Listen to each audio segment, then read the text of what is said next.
Hey, I hope all my little knights are doing well. Today, we need to talk about a game that's been blowing up Arknights Enfield. I have a ton of thoughts about this game, but first, we need to go over why the game is so good and getting so many people's attention. Now, I will say this is not a sponsored video, but I do have a sponsored campaign running over on Twitch. So if you would like to support me, new players only, use the link down in the description or at the end of the video. Now, we need to break this down into three categories: combat, character design, and originality. First, let's talk about combat. It's very simple combat, yet it feels very, very impactful. And part of the reason is that even the simple abilities, basic combos, are flashy. Even if one sword user uses a sword and then another sword user uses a sword, there isn't a sword moveset either. That's the other reason why the combat feels so good, is every single character has their own unique moveset, making every single one of them custom tailored, fine-tuned to that character and their skills. Completely unique. Additionally, there are a ton of element interactions. Each element interacts with others in some way. For instance, if you use heat on top of a different element, it creates a combustion explosion for a bunch of damage, and that's pretty cool. On top of all of that, there's even bullet time dodging, and that's just fun in any game. Simple, but complex in terms of strategy and team building.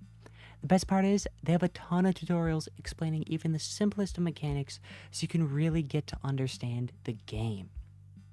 Now, the combat is amazing, but it's only accentuated by the next level character design. I've said this since the beginning, but the Arknights IP has always had the #1 character design, and there's not a gacha game that I can think of that actually does it better. I know that's a high bar. We've got Genshin, we've got Star Rail, all those Hoyoverse games, and I still don't think any of them do it better than Arknights. I don't know much about the techware history, but I feel like it wouldn't really even exist without Arknights. Or at least this IP is what popularized the fashion genre. So techware, mixing technology and magic together, both of those things give the characters and the world a futuristic but also mystical feel to it. On top of that, every single type of anime, monster, furry character for everyone is all in this game.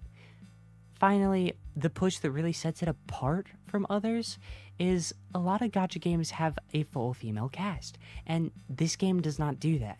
They have male characters, and not just big, strong, grr, I'm the tank male characters.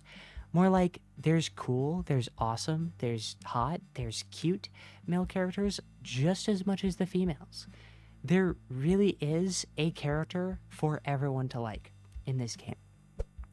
And finally, the last main thing that makes this game so damn good is the originality.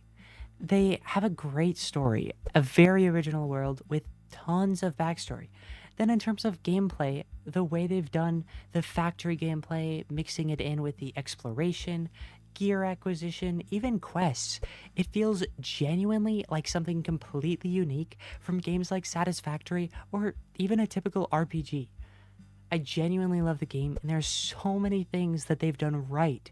I even picked up an Arknights sponsor on Twitch, but because I like the game, and I do want it to do well, I do want to provide some of my thoughts of things that they could add to improve the game to push it even further.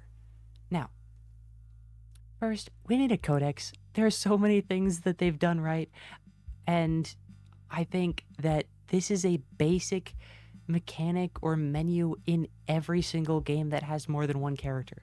There should be a codex. They have a codex for everything except characters, and on top of that, they already have the codex screen created. If you go to a banner and you click on the magnifying glass right next to the boosted character, you will see what the codex screen is. It is an example of the character with max stats, highest level, highest skill mastery, an example of the best gear for that character, an example of the best weapon for that character, and an example of the best essence for that weapon. Now, This is extremely basic. It should have already been in the game. They don't have this in the base game either.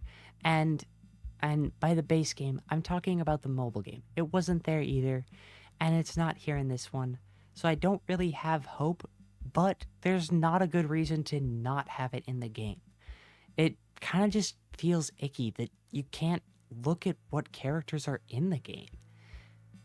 Now, my next improvement that I would add is I understand that limited characters are a way to make money, but the gacha system is already not the greatest. My recommendation would be to add a third headhunting banner, call it an elite headhunting banner.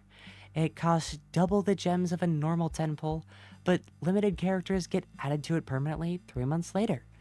On this banner, it would also let the player select any character on the banner of their choice to be the boosted character to pull for.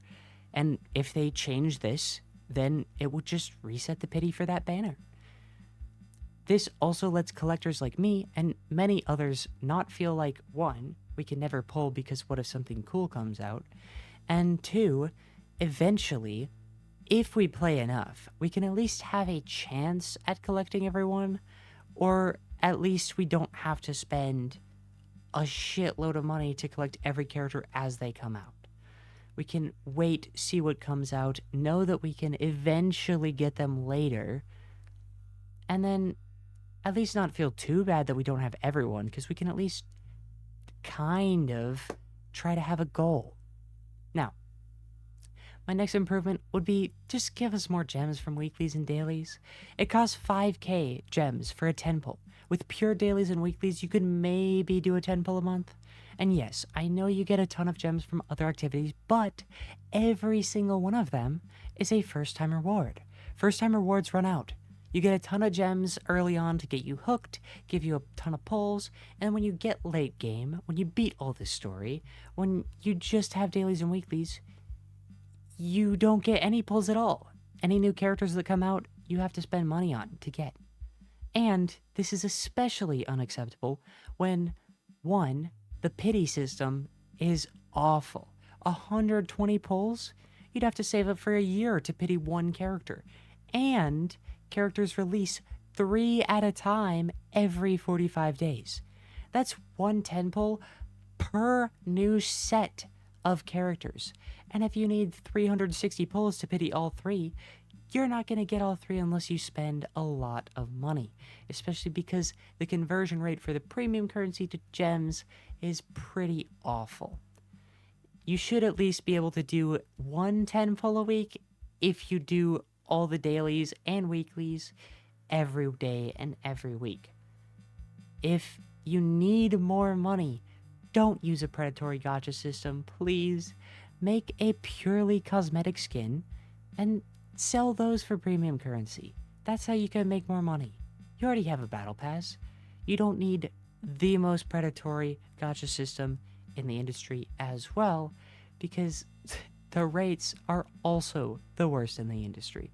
Now, another thing I would personally like to see in the game is if we are going to keep the banners at 120p and limited only to return every 2 to 3 years during a rerun, at least give us a universal potential material. Potential is the ascension mechanic that Arknights has in their game. Now, if you get a character, you should be able to, albeit maybe really, really difficult and really hard and maybe a really long time, be able to eventually get them to max if you have them. There should be a universal potential material. Azur Lane is a game that does this very, very well. They have a universal character that can be used to fuse and upgrade any character to the next star. And if you're going to have 120 pity and limited characters, if you happen to actually get the character, you should be able to play with them at max. That's all I'm saying. Now, I judge all my gacha games by one criteria or motto that I made: free to collect, will to perfect. Still gives the devs money, but lets the players be weaker if they choose to collect everyone rather than trying to get dupes. And basically lets us earn what we want by not having limited characters. Now, Arknights doesn't seem to be following this motto just yet, but I really, really do like the game. And they do so many things right. Gameplay, combat, characters, world, all of it. All of it is pretty much perfect. There's just still so much that needs to be improved with the actual systems of the game. And I do hope to see a lot of those things get better. I hope you guys all enjoyed the video and my thoughts on the game. If you have any feedback or ideas to improve the videos, drop them down in the comments below. I am always trying to improve. And if you do want to support the channel, drop a sub. And if you're interested in trying out the game, new players, use my link in the description, and it'll support me a ton by installing, playing the first 8 days, and if you get up to a $15 pack, it comes back to me. I hope you guys all enjoy the game, have a good day, and I hope some of this feedback I give can help the game improve and push even further beyond. Other than that, I will see you all in the next video. Peace. Bye-bye.